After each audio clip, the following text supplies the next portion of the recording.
రాజు, యామిని వాళ్ళిద్దరూ కూడా అలా బయటికి వెళ్తారు. ఇక యామిని అయితే చాలా సంతోషిస్తూ రాజుతో అలా సరదాగా షికారు వెళ్తుంది. ఇంతలో అదే రోడ్డు మీద కారులో కావ్య కూడా అలా రాజుని వెతుక్కుంటూ వస్తూ ఉంటుంది. ఇక రాజు అలాగే యామినీలను ఆ కారులో చూసి కావ్య ఒక్కసారిగా షాక్ అయిపోతుంది. ఇక యాదగిరి ఒక్కసారి కారు ఆపు అని చెప్పి గట్టిగా అరుస్తుంది.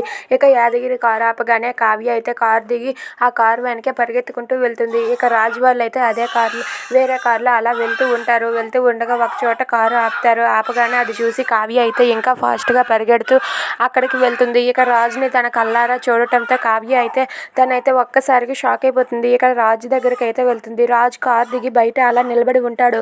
కావ్య అయితే రాజు దగ్గరికి వెళ్ళి ఇలా పలకరించబోతుంది. ఏమండి అని అనబోయే లోపే రాజుని చూసి ఒక్కసారిగా తనైతే కళ్ళు తిరిగి స్పృహ కోల్పోయి అక్కడే పడిపోతుంది.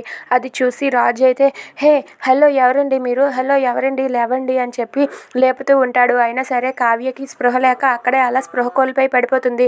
అది చూసి రాజు అయితే హలో ఏమైందండి అని చెప్పి లేపుతూ ఉంటాడు. అయినా సరే కావ్యకి స్పృహ లేకుండా ఉంటుంది. దాంతో రాజు అయితే వెంటనే హాస్పిటల్కి తీసుకుని వెళ్తాడు. లేవండి, మీకేం కాదు లేవండి అని చెప్పి లేపుతూ ఉంటాడు. ఇక హాస్పిటల్కి తీసుకుని వెళ్ళి నర్స్ వెంటనే తీసుకుని వెళ్ళండి అని చెప్పి లోపలికి తీసుకుని వెళ్తూ ఉంటారు. ఇక కావ్య కొంచెం స్పృహలో ఉండి రాజుని చూస్తూ ఉంటుంది. మా ఆయన బ్రతికే ఉన్నారు అని చెప్పి తనైతే అనుకుంటూ ఉంటుంది. ఇక రాజు అయితే ఆవిడకి ట్రీట్మెంట్ చేయిస్తూ ఉంటాడు.